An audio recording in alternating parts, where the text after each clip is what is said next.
সামর্থ্য থাকার পরেও হজ করলো না, সামর্থ্য থাকার পরেও যারা যাকাত দিল না, এই লোকগুলা ইহুদি হয়ে মরুক কিংবা খ্রিস্টান হয়ে মরুক, তাতে আল্লাহ তাআলার কোনো কিছু আসে যায় না। কারণ ইহুদি খ্রিস্টান মারা গেলে তাদেরকে এই যে একবার বিদায় দেওয়া হয়, এই বিদায় তাদের শেষ। কিন্তু মুসলমানের জন্য আল্লাহ তাআলা অনেক পরীক্ষার জায়গা রেখে দিয়েছেন। মৃত্যুর সময় আমার জন্য বড় একটা ঈমানের পরীক্ষা। মৃত্যুর সময় আমার আপনার প্রত্যেকটা মানুষের জন্য মুসলমানের ঈমানের পরীক্ষা দিতে হয়। কারণ আমার যখন ইন্তেকালের সময় হয়ে যায়, তখন শয়তান চায় যেন আমি ঈমান নিয়ে না মরি। আর আমার যারা শুভাকাঙ্ক্ষী আছে, আমরা যারা মুসলমান দাবি করি, আমরা সকলেই চাই যেন আমার শেষ কথাটা, আমার শেষ বাক্যটা যেন হয় লা ইলাহা ইল্লাল্লাহ মুহাম্মাদুর রাসূলুল্লাহ। এইটাই হয়, এইটাই আমাদের সকলের চাওয়া, আর ঈমান নিয়ে মৃত্যুবরণ করা। কিন্তু শয়তান কি করবে? আমার মৃত্যুর সময় আমাকে ধোঁকা দিবে, ওই জায়গায় মৃত্যুর সময় ধোঁকা দিবে, যাতে করে আমি ঈমান নিয়ে মরতে না পারি। যেমন রাসূল সাল্লাল্লাহু আলাইহি সাল্লামের চাচা যখন ইন্তেকাল করবেন, আবু জেহেল, উতবা, সাইবারা তার পাশে বসা। আল্লাহ নবীজি শুনলেন তার চাচা অন্তিম সময়, আল্লাহ নবীজিও তার চাচার পাশে যায় বসলেন। চাচা তো যেই চাচা ওদি বাবা মারা যাওয়ার পর থেকেই যেই চাচার কোলে লালিত পালিত হয়ে রাসূল বড় হয়েছেন, সেই চাচা এখন ইন্তেকালের সময় আজরাইল চলে আসবে, মৃত্যুর মুহূর্তে রাসূল সাল্লাল্লাহু আলাইহি ওয়াসাল্লাম পাশে যায় বলছেন, চাচা আমি নবী,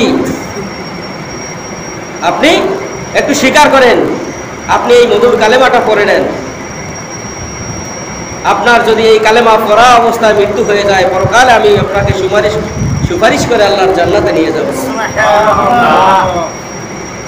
আবু জেহেল তার সঙ্গীরা বলতেছে, নেতা, তোমার জীবনের শেষ সময়, এখন তোমার অন্তিম সময়, মৃত্যুর সময়, তোমার জান কবজের সময়, তুমি বাপদাদার ধর্মে চুনকালি মাইকা এরপরে মোহাম্মদের কালেমা করিয়া এরপরে তুমি নাফরমান হইয়া মরবা। বলেন তো, আল্লাহর কালেমা পড়লে কি মানুষ ইমানদার হয় না নাফরমান হয়? ইমানদার হয়। আর শয়তান কি কয়?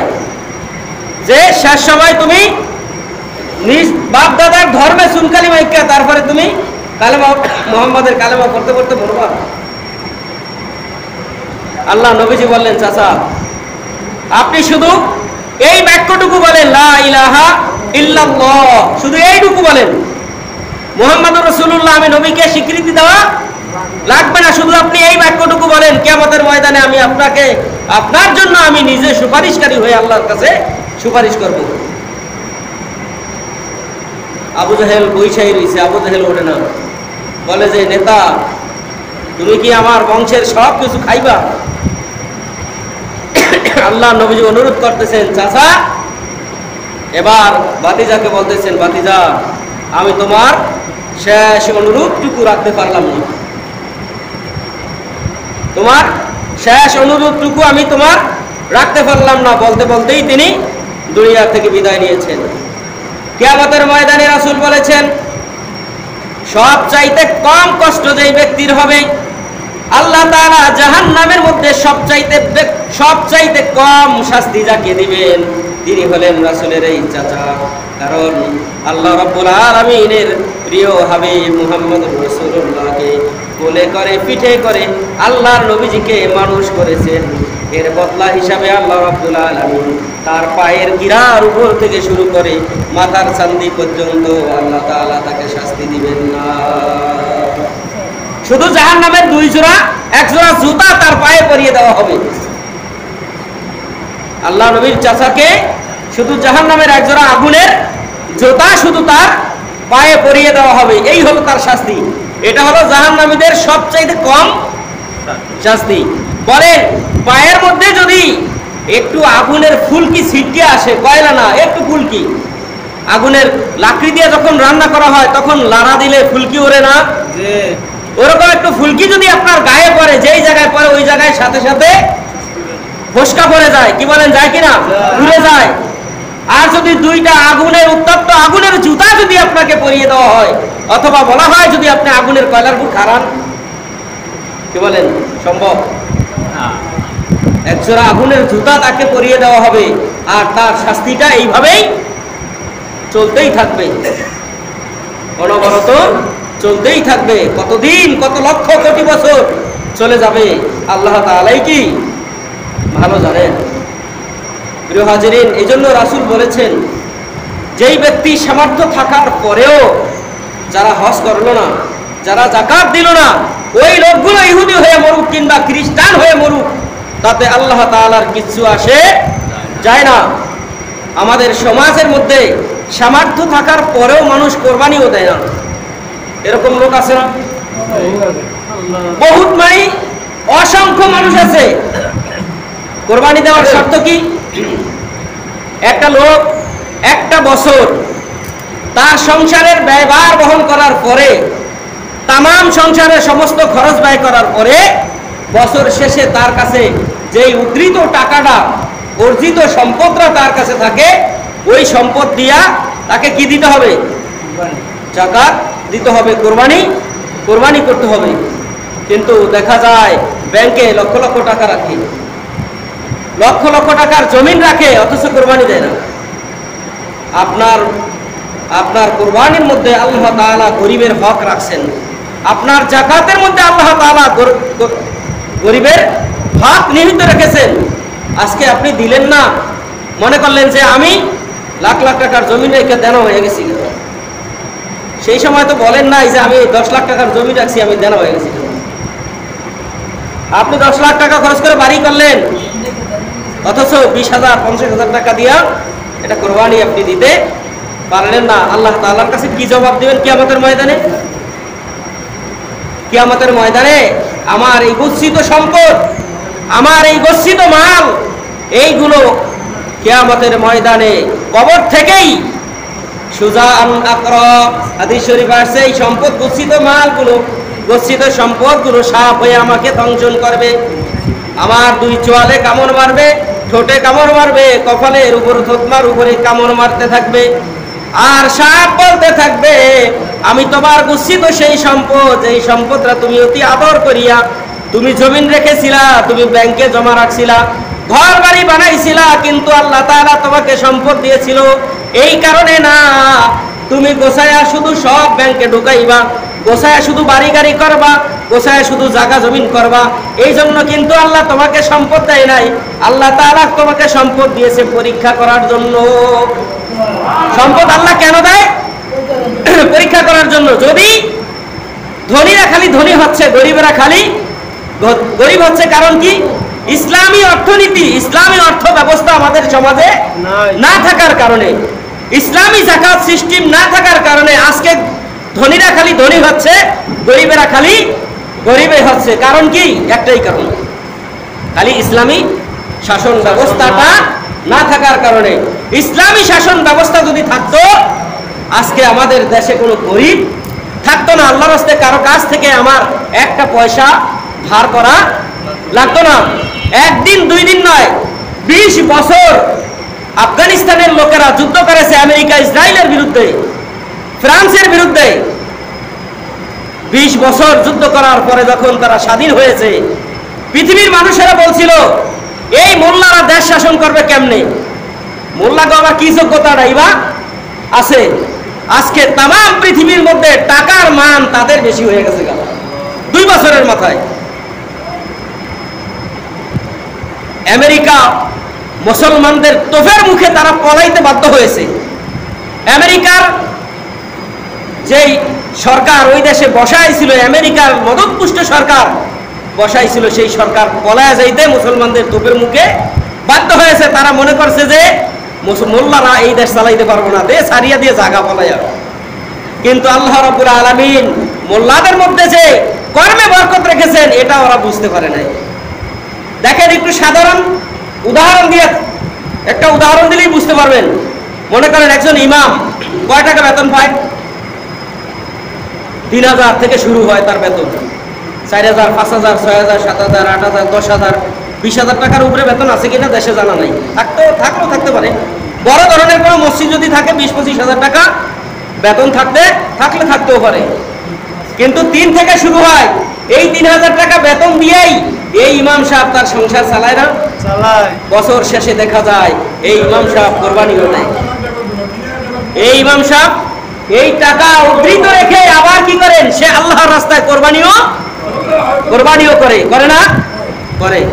অথচ আপনি মাসে 1 লক্ষ টাকা বেতন পাইলেন, সিজনের সময় আপনার ঘরে হাজার হাজার মন ধান, গম, চাল আপনার আসলো, কিন্তু আপনি বছর শেষে আল্লাহর রাস্তায় আপনি একটু সদকাও করলেন না। বোঝা যায় যে হালালে কি আছে? বরকত আছে। হারামে কি নাই? বরকত নাই। কারণ আপনার মালটা তো আপনার না। যেই সম্পদটা আপনি ক্ষেত থেকে উঠাইছেন এটা আপনার না, দিবেন কে? আল্লাহ তাআলা তো ক্ষেতেই সব নষ্ট করে দিতে পারতো না? আল্লাহ তাআলা কুদরত দিয়েছেন, আল্লাহ তাআলা রহমত করার কারণে আপনি সম্পদটা পেয়েছেন। আল্লাহ তাআলা যদি আপনাকে না দিত আপনি পাইতেন না। সেই আল্লাহ তাআলার দেওয়া সম্পদ, আল্লাহ তাআলার দেওয়া মাল আল্লাহ তাআলার রাস্তায় দিবেন, কত কষ্ট যে মনে হয় যেন আমার দিলে আমারটা কমে যায়। অথচ আল্লাহ বলছেন যে দিলে মাল পবিত্র হয়, মাল বাড়ে। হালাল মাল, হালাল জিনিসটা, পবিত্র জিনিসটা 70 বারও যদি ডোবে 70 বার আল্লাহ তাআলা কি করেন? জাগায় দেন। আর অপবিত্র মাল একবার গেলে একবারে সবই শেষ, আর কোনোদিন আসে না। এজন্য আল্লাহ রাব্বুল আলামিন বলছেন, বান্দা আমি তোমাকে সম্পদ দিয়েছি, আমি তোমাকে মাল দিয়েছি, আমি তোমাকে ধনী করেছি এই জন্য না, আমি তোমাকে যা দিয়েছি শুধুমাত্র পরীক্ষা করার জন্য। এই পরীক্ষার ময়দান তোমাকে আমি দুনিয়া দিয়া দিলাম, এই দুনিয়ায় তুমি পরীক্ষা দিবা। পরীক্ষা দিয়া তুমি যদি পাশ করে ওই কবরে আসতে পারো, কবরের মধ্যে তোমার জন্য শান্তির ব্যবস্থা হয়ে যাবে। আর যদি দুনিয়ার সম্পদ নিয়ে বাহাদুরি করো, ক্ষমতা দেখাও, আমাকে আমার এত আছে অত আছে, ওই সম্পদ কিন্তু তোমার না, ওই সম্পদটা কিন্তু আমি আল্লাহ দিয়েছি শুধুমাত্র তোমাকে পরীক্ষা করার জন্য। আমি দেখতে চাই আমার দেওয়া মাল, আমার দেওয়া সম্পদটা তুমি কোন রাস্তায় ব্যয় করো। আল্লাহ তাআলা বলেন, ও বান্দা আমি তোমাকে রিজিক দিয়েছি, এই রিজিক থেকে তুমি আমার রাস্তায় ব্যয় করো। জান দাও, মাল দাও। ওয়ালা তাকুলু লিমান ইউকতালু ফি সাবিলিল্লাহি আমওয়াত বাল আহইয়াউন ওয়ালাকিন লা তাশউরুন। সম্পদ, মাল যা কিছু আছে সব কিছু কার? আল্লাহ। আমাদেরকে আল্লাহর রাস্তায় দিতে হবে। জান এবং মাল দুটোটাই আল্লাহর রাস্তায় দেওয়া লাগবে। শুধু একটা দিলাম আর একটা দিলাম না। আমি জান দেয়া দিতে রাজি, কিন্তু মাল দিতে রাজি না। এরকম মানুষ আছে না? যে আমার জান যায় যাও, কিন্তু মাল ছাড়বো না। এরকম মানুষ আছে। এই যে হজের মৌসুম আল্লাহ রাব্বুল আলামিন পরীক্ষা করার জন্য লক্ষ লক্ষ হাজীদেরকে নিয়ে গিয়েছেন। ওই জায়গায় যাওয়ার পরে যখন শয়তানের পাথর মারে মানুষ, পাথর মারার সময় দূর থেকে কিছু শয়তানের পাথর দেখে দেখে হাসে শয়তান। আমাদের দেশে কিছু শয়তান আছে যারা দেশে আসলে শয়তানি করে, ওই জায়গায় গেলে আবার শয়তানেরা পাথরও মারে। তখন শয়তান হাসে আর চিন্তা করে, কিরে তুই দিয়ে আমার চাইতে বড় শয়তান, দেশে গেলে বড় শয়তান হয়ে যাস, অমুকের সম্পদ লুটপাট করস, অমুকের মারধর করস, অমুকের উপর ক্ষমতা দেখাস, আজকে তুই যে আবার শয়তান হয়ে আমার গায়ে আবার শয়তান পাথর মারস, তুই আমার দোস্ত হয়ে কেমনে তুই আমার গায়ে মারস, এরকম হাসে। তখন শয়তান কি করে? হাসতে থাকে। ওখান থেকে আসার পরে ওই জায়গায় যাওয়ার পরে মানুষের জোশ বেড়ে যায়, পাথর লাফায়া লাফায়া মারে, বুঝাইতে চাইতেছে যে ও আল্লাহ আমি শয়তানের বিরুদ্ধে, কিন্তু দেশে গেলে আমি শয়তানের মিছিলের আগে আগে। এরকম মানুষ আছে না? আল্লাহ তাআলা আমাদেরকে কেন সম্পদ দিয়েছেন? আল্লাহ তাআলা শুধু সম্পদ দিয়েছেন এই কারণে যেন আমরা নিজেরা যেন আমাদের নিজেদের জন্য ব্যয় করি এবং আল্লাহর রাস্তায়ও যেন আমরা ব্যয় করি।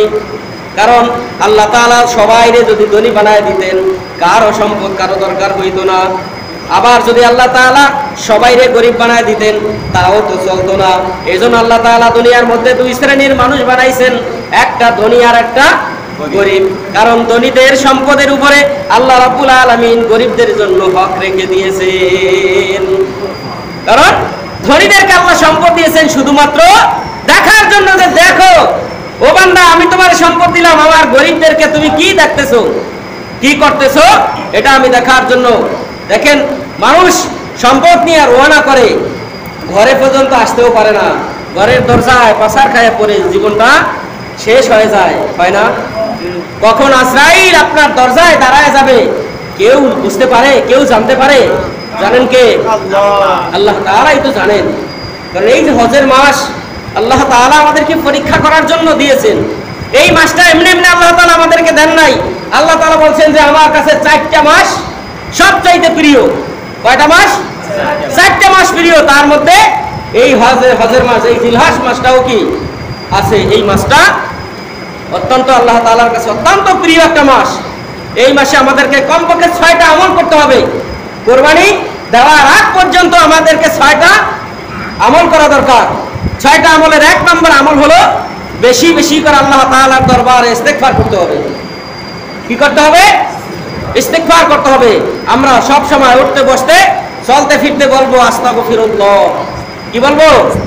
পুরা আস্তাগফিরুল্লাহ। আমরা যদি ইস্তেগফার পুরাটা না করতে পারি, অন্ততপক্ষে এই শব্দটা বলবো আস্তাগফিরুল্লাহ, আল্লাহ তুমি আমাকে ক্ষমা করে দাও, আল্লাহ তুমি আমাকে ক্ষমা করে দাও। এই শব্দটাও তো বলতে পারবো, কি বলেন? পারবো না? যত বেশি ইস্তেগফার করা যায় আল্লাহ রাব্বুল আলামিন তাকে তত বেশি মর্যাদা দান করে দেন। ইস্তেগফার বেশি বেশি করবেন, আল্লাহ তাআলা আপনাকে কি করবেন? মর্যাদা বাড়ায় দিবেন। ইমাম আহমদ ইবনে হাম্বল রাহমাতুল্লাহ আলাইহির জামানা একজন রুটি বিক্রেতা একটা রুটির হোটেলওয়ালা রুটি বিক্রি করত। আল্লাহ রাব্বুল আলামিনের কাছে যখন যা তিনি চেয়েছেন, আস্তাগফিরুল্লাহর আমলটা জীবনে এত বেশি করেছেন, যার কারণে আল্লাহ তাআলা তাকে মুস্তাজাবুদ দাওয়া বানায় দিয়েছেন। ওই লোকটা যতবার যত কাজ করত, প্রত্যেকটা কাজের শুরুতেই বলতো আস্তাগফিরুল্লাহ। যত কাজ করত বলতো আস্তাগফিরুল্লাহ। আমার আল্লাহ তাআলা তার আমলটা এত বেশি পছন্দ করেছেন, যার কারণে আল্লাহ তাআলা তাকে মুস্তাজাবুদ দাওয়া বানায় দিয়েছেন। ওই লোকটা যখন আল্লাহর কাছে প্রার্থনা করতেন, যা চায় প্রার্থনা করতেন, সাথে সাথে আমার আল্লাহ তাকে তাই দিয়া দিতে। উনি শুনতে পারছে যে তৎকালীন জমানায় ইমাম আহমদ ইবনে হাম্বল রাহমাতুল্লাহ আলাইহির জমানায় তিনি বিশাল বড় একজন আলেম আছে, একজন বুজুর্গ আছে।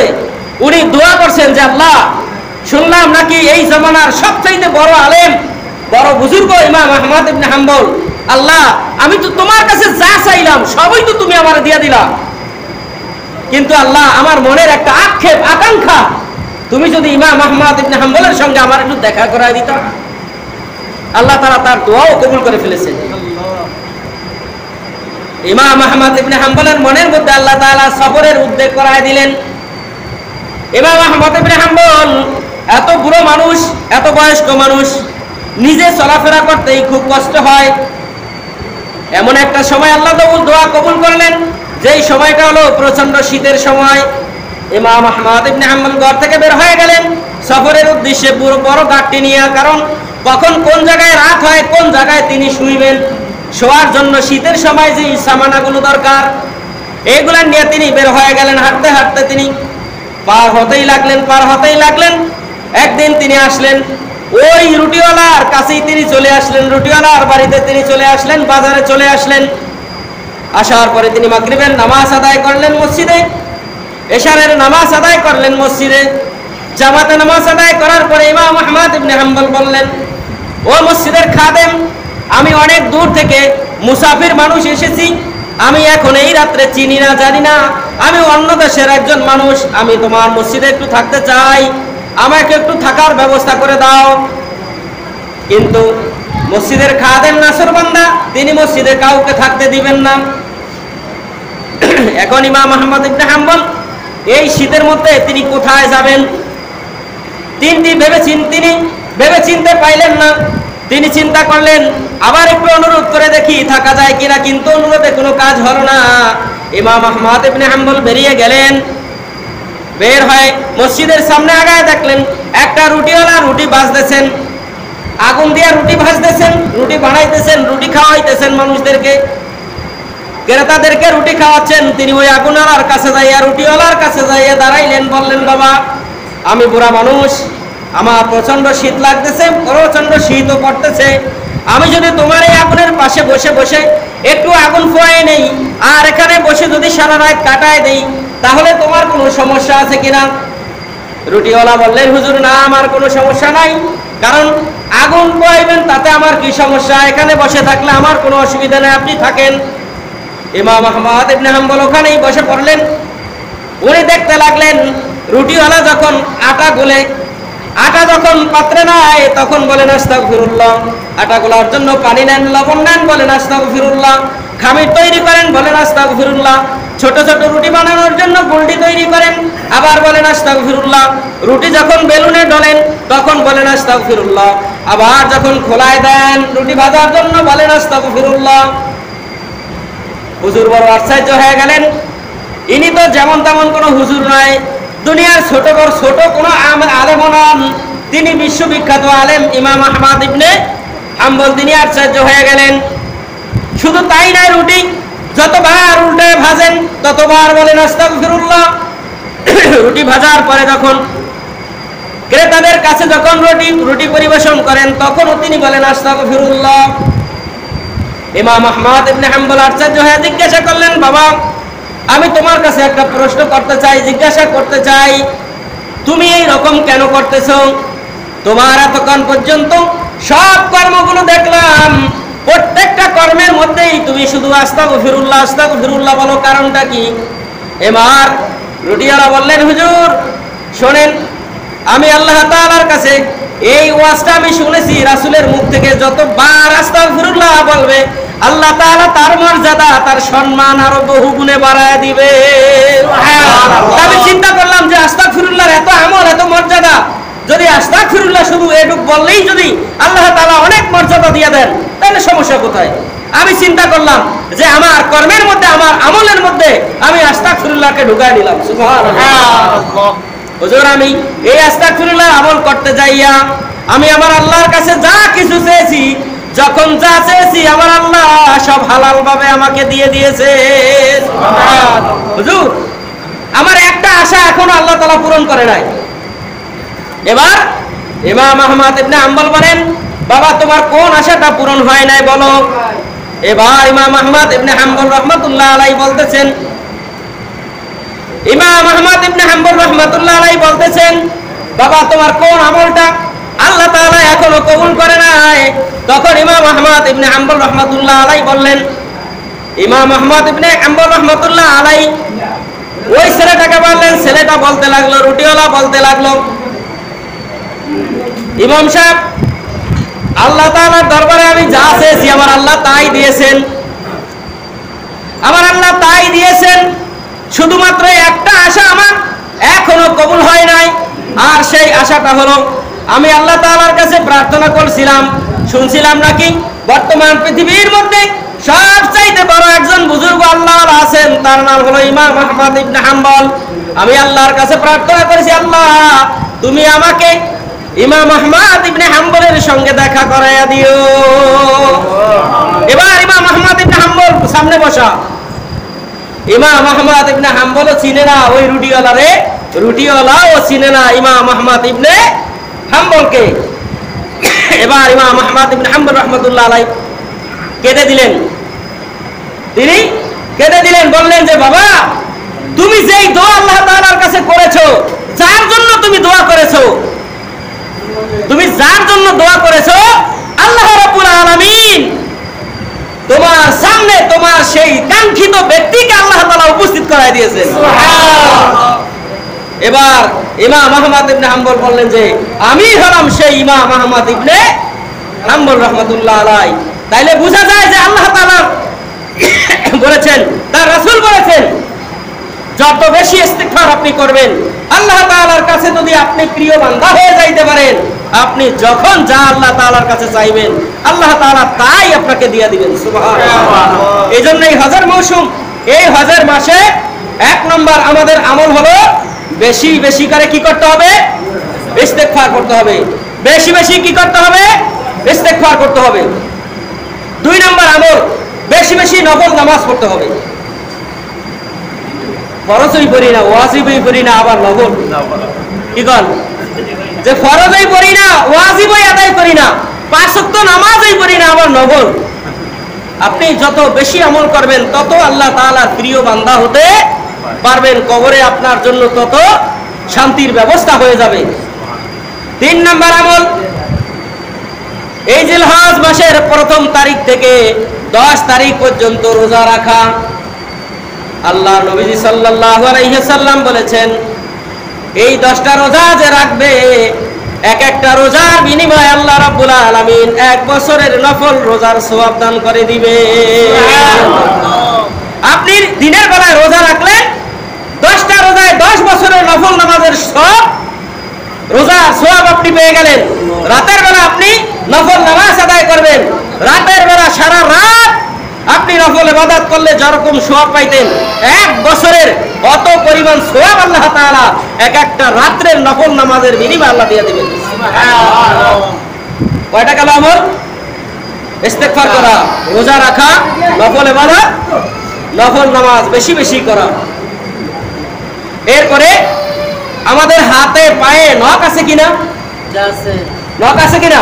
আছে। মাথায় চুল আছে কিনা? আছে। মোষ দাড়ি আছে না? এই জিলহজ মাসের 1ম তারিখ চাঁদ উঠলেই আপনি নখ কাটা বন্ধ করে দিবেন, চুল কাটা বন্ধ করে দিবেন, মোষ কাটা বন্ধ করে দিবেন। কয়দিন? আপনি কোরবানি দেওয়ার আগ পর্যন্ত। কারণ আগে আমাদের দেশে আগে হজ, আমাদের দেশে আগে কোরবানি হয় না, আরবে আগে হয়। আরবে হজ আগে, হজের আগে কি আমরা কোরবানি দেই না? পরে আগে হজ, তারপরে আরবের মানুষেরা কোরবানি দেয় পরের দিন, তারপরে আমাদের দেশে ঈদুল আজহা অনুষ্ঠিত হয়। আমরা যতক্ষণ পর্যন্ত আমাদের দেশে কোরবানি না হবে 1 তারিখ থেকে ওই কোরবানির দিন, কোরবানি দেওয়ার আগ পর্যন্ত আপনার মাথার চুল কাটা বন্ধ, আপনার মোষ কাটা বন্ধ, দাড়ি কাটা বন্ধ, নখগুলো কাটা কি বন্ধ। এই আমলটা যদি আপনি করেন, তাহলে ওই যে হাজিরা ওখানে যে আমলটা করতেছে না, হজের জন্য পরিশ্রম কষ্ট করতেছে না, সমপরিমাণ সওয়াব আল্লাহ তাআলা আপনার আমল নামায় দিয়ে দিবেন। সুবহানাল্লাহ, সুবহানাল্লাহ। কত কি আমল, ছোট্ট আমল। নখ কাটলে, নখ এই 10 দিন না কাটলে কিছু আসে যাবে? কিছু হবে না। চুল না কাটলে কিছু হবে? দাড়ি মোষ কিছু হবে না। এগুলাই। এরপরে কোরবানি যখন হয়ে যায়, কোরবানির পরে আপনাকে কি করতে হবে? মাথা মুন্ডাতে হবে। মাথা মুন্ডা মানে মাথার চুল কাটতে হবে, মুছ কাটতে হবে। যদি আপনার শেভের দরকার হয় শেভ করবেন, নখ কাটবেন। এই যে একটু কষ্ট করলেন, এর বিনিময়ে আল্লাহ তাআলা আপনার আমার আমল নামায় 1 বছর নফল ইবাদতের সমান সওয়াব আল্লাহ তাআলা দান করে দিবেন। সুবহানাল্লাহ। এরপরে 5 নম্বর যে আমলটা, এই আমলটা হলো তালবিয়া পড়া।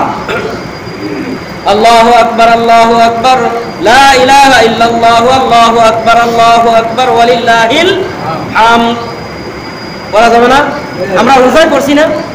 কি বলেন, পড়ছি কিনা? এই আমলটা কি করতে হবে? এই আমলটা করতে হবে আল্লাহু আকবার, আল্লাহু আকবার, লা ইলাহা ইল্লাল্লাহ, আল্লাহু আকবার, আল্লাহু আকবার, ওয়ালিল্লাহিল হামদ। এই তালবিয়া, এই জিকিরটা আমাদেরকে যখন মনে পড়ে তখনই করবেন, যখন মনে পড়ে তখনই করবেন। আর বিশেষ করে হজের দিনের আসরের পরে থেকে নাকি করতে হয় না? যে আমলটা আসরের নামাজ পড়ে শুরু হবে, আবার 13 তারিখ ফজরের নামাজের পরে শেষ করতে হবে, তাই না? এই আমলটা, তালবিয়াটা আমাদেরকে পড়তে হবে। 6 নম্বর আমল যেটা, সেটা হলো বেশি বেশি করে জিকির করতে হবে। বেশি বেশি করে জিকির করতে হবে। জিকিরের শব্দগুলো রাসূল সাল্লাল্লাহু আলাইহি ওয়াসাল্লাম হাদিসের মধ্যে দিয়েছেন, এই কটা শব্দ দিয়া তুমি বেশি বেশি করে এই 10টা দিন জিকির করো, আল্লাহ তাআলা তোমার মর্যাদা বাড়ায় দিবেন। কি জিকির? সুবহানাল্লাহ, আলহামদুলিল্লাহ, লা ইলাহা ইল্লাল্লাহ, আল্লাহু আকবার। কয়টা বাক্য? 4টা। সুবহানাল্লাহ, আলহামদুলিল্লাহ, লা ইলাহা ইল্লাল্লাহ, আল্লাহু আকবার। এই 4টা বাক্য দিয়ে বেশি বেশি করে আল্লাহ তাআলা কি করতে হবে? জিকির করতে হবে। এই 6টা আমল যদি করা যায়, রাসূল বলেছেন আল্লাহ তাআলা বান্দার আমল নামায় এত পরিমাণ নেকি দিবেন, আপনি কবরে যাওয়ার পরে টের পাবেন। এর আগে আপনি এত আমল আপনি বুঝতে পারবেন না। ওই জায়গায় যখন আপনার যখন মৃত্যুর সময় আসবে, তখন আপনার কালেমা আল্লাহ তাআলা জবানে জারি করে দিবেন। আপনার মৃত্যুর সময় কালেমা যদি নসিব হয়ে যায়, আপনার চাইতে সৌভাগ্যবান আর কেউই নাই। আপনাকে কালেমা নসিব হওয়ার পরে যখন কবরে রাখা হবে, কবরে যখন আপনি প্রশ্নের জবাব দিবেন, আপনার গায়ের নিচে আপনার কবরের মধ্যে জান্নাতের বিছান আল্লাহ তাআলা বিছায় দিবেন। কয়েকদিন আগে আমাদের দেশের একটা ঘটনা দেখলাম, রেল লাইন নেওয়ার জন্য কবরস্থানের উপর দিয়ে রেল লাইনের লাইন করেছে। এখন ওই কবর সরাতে হবে। কবর সরাইতে যায়া একটা লোকের লাশ পাওয়া গেল। ওই লোকটা আজ থেকে 15 বছর আগে মারা গেছেন। কবর খুঁজতে যায়া দেখেন যে যেরকম নতুন কাপড় দিয়া তাকে দাফন করা হয়েছে, ঠিক ওই রকম নতুন কাপড়ে আছে, একটা ধুলাও তার কাপড়ের উপরে নাই। একদম কাফনের কাপড়টা একদম নতুন, মাটির মধ্যে শোয়া রাখছে ঠিক আছে, কিন্তু ওই নিচের মাটিটা তার কাফনের কাপড়ে কি লাগে নাই। তাইলে বোঝা যায় যে আল্লাহ তাআলা বলছেন যারা ঈমান নিয়ে মারা যাবে এবং কবরের মধ্যে আল্লাহ তাআলা 3টা প্রশ্নের জবাব যারা কবরে দিবে, আল্লাহ তাআলা বলছেন যে আমার ওই ব্যক্তির জন্য, আমার ঈমানদারের জন্য আমার বান্দার কবরের মধ্যে জান্নাতের বিছানা বিছায় দাও। জান্নাতের বিছানার উপরে সেন তার কাপড়, জান্নাতের বিছানার উপরে তার কাফনের কাপড় থাকার কারণে একটা মাটির ফোঁটাও, একটা ধুলা কণাও তার জামায় লাগতে পারে না।